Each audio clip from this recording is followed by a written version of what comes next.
Amputees of Reddit, is sleeping more comfortable when you can remove your limb? My dad is an amputee and he never sleeps with his prosthetic on.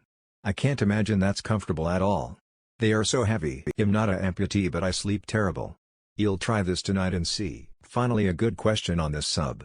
Pretty interested in knowing this myself. Comedian Adam Hill once joked about how he takes off his prosthetic leg for sex, so I figure he does it for sleep too. Pretty sure the intent of the question is if my arm is always in the way when I lay on my side thing is not a problem when the arm is missing. There's a relevant XKCD for this. No, not different at all, that pinky doesn't affect my sleep. Upvoting because I really want a good answer for this. But it would be nice to have a removable arm when you try to spoon someone and your other arm just awkwardly gets crushed under your body. If you don't support banning guns because criminals will get them anyway but you support banning abortion, can you explain why? I think there is a good chunk of people that don't want to ban guns or abortions that now have to decide one or the other. It's not as simple as vote blue or vote red. It's like there's only small and large, but I'm a medium. The goal of making abortions illegal is not to reduce abortions. The data was in on this long ago, and making abortions illegal increases the number of deaths from abortions without reducing the number of abortions at all. The only things that actually reduce abortions are sex ed and healthcare. The goals of making abortions illegal are to punish women, and to push poor people further into generational poverty. I don't want to ban guns, because it's a fundamental imperative of life to be able to defend yourself. That means that if your attacker has a gun, you need something of equal power to defend yourself. I support banning abortions because you don't have the right to murder other humans regardless of whether they can defend themselves. There are no logical inconsistencies in holding these positions. If your plane crashed on an island, what would your role be among the survivors? I'd be the first to die, warning others of the danger of the island. The cannibal. I have a trade, a carpenter, so I'll be bidding shelters to find the hatch and then live in a climate-controlled environment with ample food stores and vinyl records. I would gather things and be moral support? Not too helpful. The one that lives alone on the other side of the island. I am a computer programmer. So I would probably complain a lot, have a lot of strong opinions, but offer nothing of survival value. I'd just be that dude who knows a guy for everything. Dinner.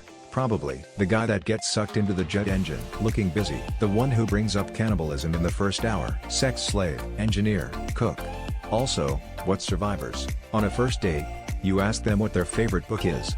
What response would make you get up and leave? 50 Shades of Grey. It's so poorly written. I love good erotica, and Eyes Nin. The story of even the Marquis de Sade has a sick fascination, and at least those are coherently written. I don't read. I hate books that would make me leave. The Secret. Dianetics. L. Ron Hubbard. I responded with, oh yeah. I read that.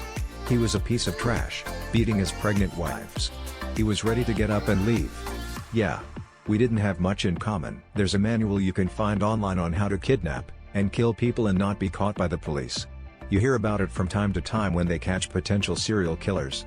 This is a huge red flag. What are some positive things happening in the world right now that aren't mentioned a lot? There used to be a problem with the ozone layer, but after laws regulating the use of CFC gases that harm the ozone layer, the damage was fixed. This is my opinion, I don't know this is fact, but I think the life expectancy of people has increased. Also, I felt that people between 50-55 years do not seem old as people were in last century. Many countries, to generate electricity, are using solar wind power. Last month, I have read that scientists have created a medicine, kind of pill that can halt cancerous growth, may even heal. People actually are friendly everywhere. Just a few words and a smile. There is a lot of progress happening with 3D printed organs, which eventually could make organ scarcity, and possibly even organ rejection, a problem of the past. What are the most overrated songs? This'll probably get some hate, but a lot of Lizzo's songs. Maybe it's cause it's everywhere, but they're just made to me. Girls just wanna have fun. When you hear it at a gay bathhouse, it's definitely overplayed. Baby Shark. Any Cardi B songs. Anything by Ed Sheeran. Despacito. Gangnam Style. Bohemian Rhapsody. Friday by Rebecca Black. Title should be changed to What Songs Do You Not Like? Most songs by BTS. A lot of rap songs. Some songs by Bruno Mars and The Weeknd. Maybe more I can't think of. Achy Breaky Heart Tub Thumping Barbie Girl. Call Me Maybe. Fancy Like. It's played way too much and I even hated it to begin with. Imagine. Bohemian Rhapsody. What is the oldest electronic device you still use to this day? I have a loud as fuck old alarm clock that I still swear by. Comically, I got a new fancy smart alarm clock thing as a Christmas present from a family member and it's still in the box because I'm scared to ruin my system. Lamau. Late 80s era boombox, with CD player as 2 cassette decks, all heavily used. My wife's Super Nintendo and a Sega Master System. I have a landline phone. I've used it to call my cell phone when I'm pretty sure it's in the house somewhere. Typing this on an IBM Model M keyboard from the 80s. The clack ping on every keystroke makes me feel serious and motivated, like I'm actually getting shit done, even when I'm not. A classic Hammond B3 organ with Leslie speaker cabinets. What movie made you say that was amazing, but I'm never watching it again? What dreams may come? Eraserhead. Watched it on a Sunday night, figuring it couldn't be that bad if it was only 90 minutes long. I was wrong. By the 60-minute mark, I was just trying to survive the rest of the movie without having a heart attack. Easily one of the most intense and intriguing films I've ever seen. Grave of the Fireflies. Schindler's List. Requiem for a Dream. Movie is brilliant, with an excellent score, but I've only watched it once and doubt I'll watch it again. Old Boy, original Korean version. Dear Zachary, it's a well-made documentary but so heartbreaking. I cried with sadness and anger and I just can't do it again. La Vida e Bella, Life is Beautiful. The ending destroyed me. What older movie would be completely ruined if it was made today? Home Alone. We left Kevin home alone. Whips out smartphone, sends Kevin a text, hey sorry we forgot about you, we are sending you a digital ticket right now, put it on your wallet. Uber to the airport, see you tomorrow. Roll credits. Airplane 1980 and the sequel, not sure how some of those jokes would fly in a post 9/11 world. The Rocky Horror Picture Show. Heathers. Back to the Future. It absolutely does not need to be remade. The Matrix. Oh wait. E.T. the Extraterrestrial. Don't need a CGI E.T. thank you. The CGI in the anniversary remasters wasn't even necessary. Any of Spielberg's early work actually. The Usual Suspects.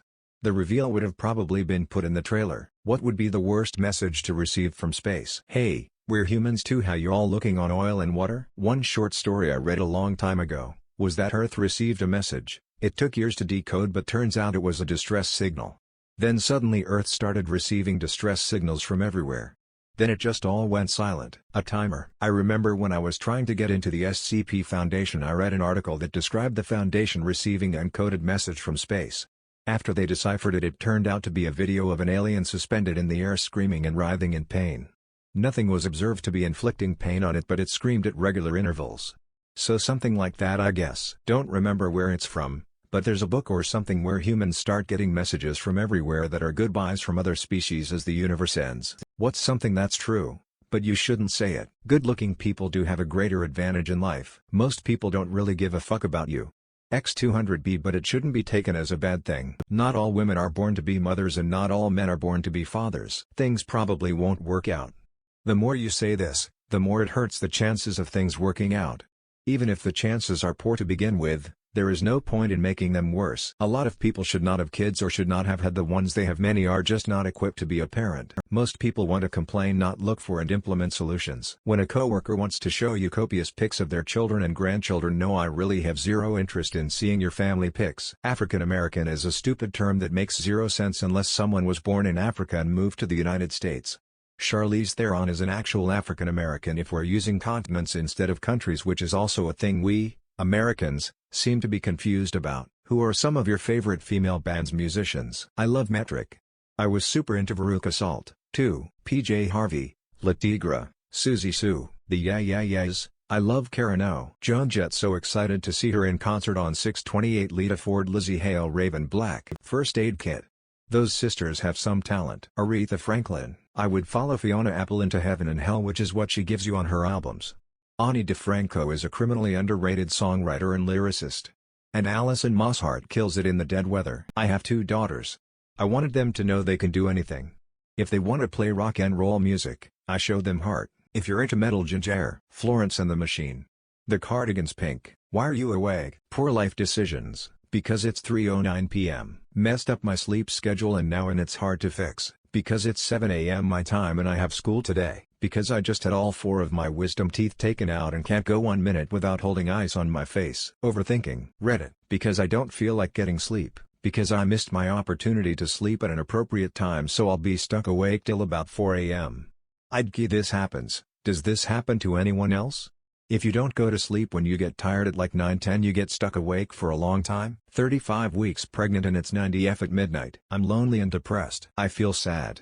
I want to go outside and sit in the breeze, but the mosquitoes are a mother this time of year. I've been dealing with severe anxiety and depression since I was 6. Can't remember any of it before then. Little things like a good breeze and the quiet are so helpful at times like this. Gotta get a new candle tomorrow. Cheers. You get $10,000 every month, but every time you see a pigeon you have to point at it and say out loud, "Hey, look, a pigeon." Would you accept? Why or why not? I already do that anyway. Yeah, I rarely leave my house. If I see a bunch of pigeons at once, can I say it one time, or do I have to say it 30 times? I'll take the money anyway, just curious. I don't see many pigeons and most of the time I am at home or at work. Yeah, I would. I have long dreamed of being a professional pigeon pointer-outer. I also have years of experience pointing out horses and mooing at cows. 100% yes. Happy to. Without hesitation. Absolutely. Let's do this. Let's do this now. I'm in. Here we go. Do I get the deposit at the beginning or end of the month? Actually doesn't matter. Don't care. Go go go go go. I'm in. Hell, I'll say it when I see a squirrel. IDGF. Whoa whoa whoa.